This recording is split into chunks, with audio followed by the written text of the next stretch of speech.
Military officials now tell ABC News that it was a rocket-propelled grenade that brought down a U.S. helicopter in a remote area of Afghanistan. At this point, their fate is unknown.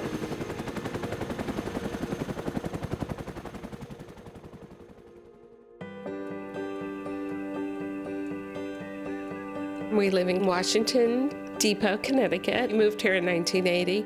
It's very much a 19th century town. We're an independent little town of, as I say, about 3,500 people officially.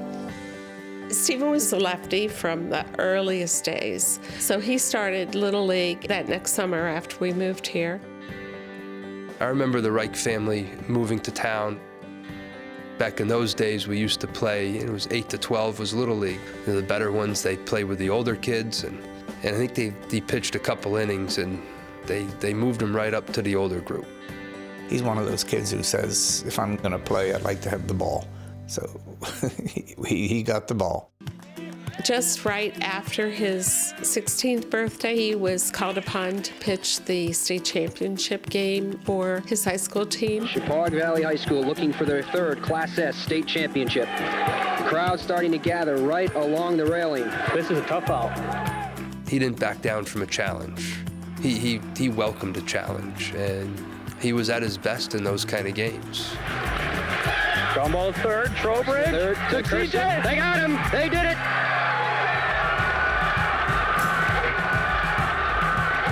Steve Reich, the MVP. It's such a big occasion when you make it to the state finals. There's signs all over the place, and we have a bunch of banners around here commemorating the fact that we won. Sometime during his sophomore year, he went to West Point. He came home from that visit, and he was just so psyched. He saw people at West Point who were determined to become officers, and that's why you go to West Point. You always hear West Point is supposedly, the best of the best go, and so it almost became sort of a challenge to see if I could do it, to see if I could hack it. When he came here as a freshman, I knew that he was a special young man. I knew that he had special talents, special gifts on the baseball field, but also off the baseball field. Number 20, Steve Reich.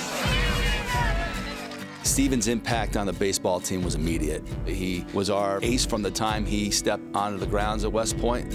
I admired the type of leader he was, the dynamic personality that drew people to him. But most of all, I loved his competitiveness. I loved his spirit. I loved the fire in his eyes. And I loved the fact that every time he was on the mound, we were going to have a great chance to be very successful that day.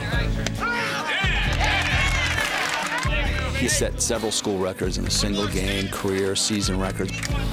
What stands out the most to me is when the stakes were the highest, Stephen performed the best.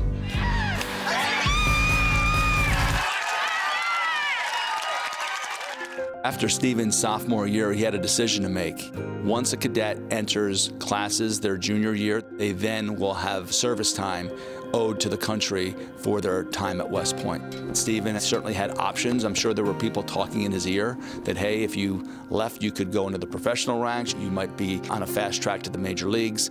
2 years ago, after your sophomore year, you made a decision whether or not to stay at the academy or try to give pro ball a shot. We just went over all the options, and we figured out that, my best deal was to stay at West Point and see this through, get my education, and then go on from there. I think he knew that he could achieve at a very high level on the baseball field, but he also felt the desire for much, much more than that. Our cadets are here for a higher mission, and I think Stephen embodied that. On this Memorial Day weekend, we all pray that we have sent America's sons and daughters to war for the last time. But common sense reminds us to be prepared. When Stephen went to West Point, we were at a time of peace. Once they make that commitment, they belong to Uncle Sam. And if there is war, then they'll definitely go. Good luck, God bless you, and God bless America.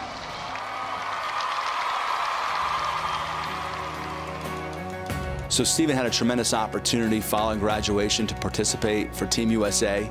It was recognized that Stephen was the best of the best, and he belonged on that stage. Team USA was going to play in the World University Games in Buffalo, New York.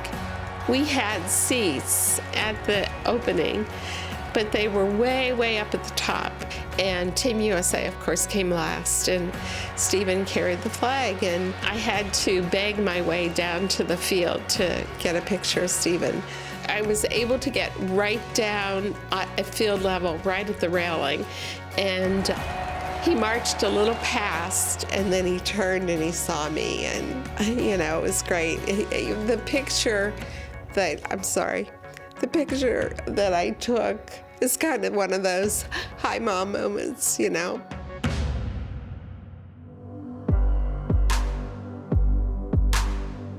It turned out that there was a possibility that the Army would let me out early of my commitment so I can go play ball.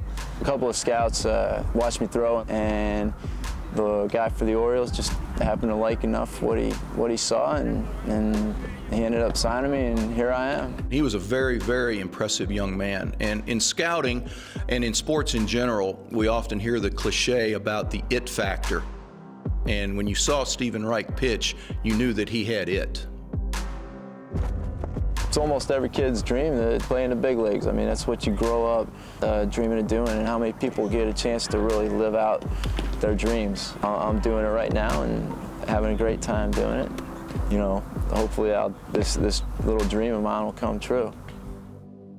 He pitched 2 games in the California League, and someone, I believe, in the Pentagon realized that they had invested X number of dollars in his education to learn to fly helicopters, and they informed him that he was being called back to duty in the United States military. Not being able to pursue a career with the Orioles was a heartbreak for Stephen, but as soon as that decision was made, he closed that door and he moved on. Stephen said, "What should I do next?" And his commander said, "You need to think about special operations. You need to think about the 160th.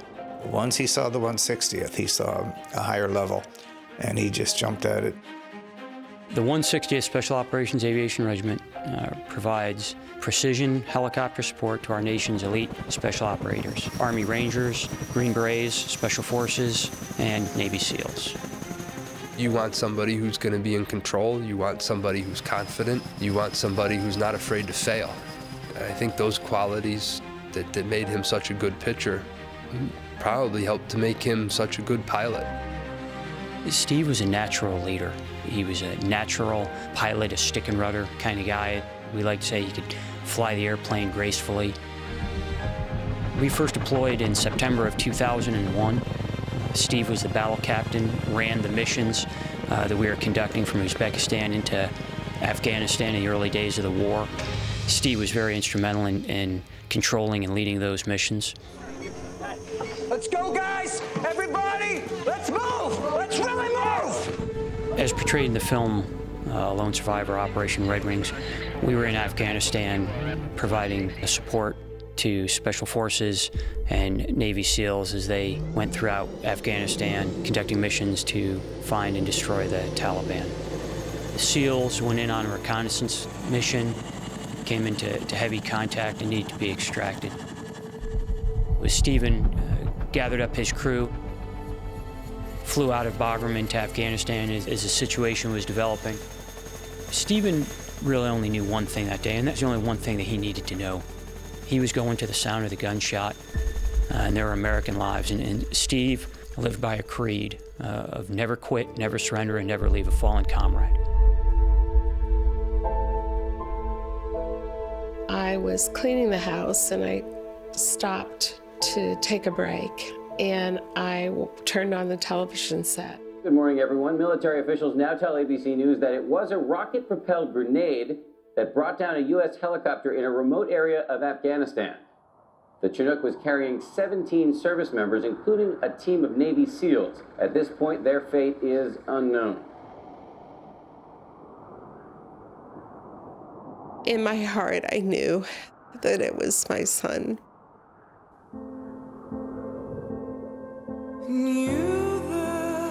We knew the helicopter was down, we knew lives were lost, and we knew we didn't get a call. And we were just one of the many, many families waiting. I was talking to my sister on the phone, and a car pulled up. An Army captain in a green uniform got out of the car. Came down the driveway.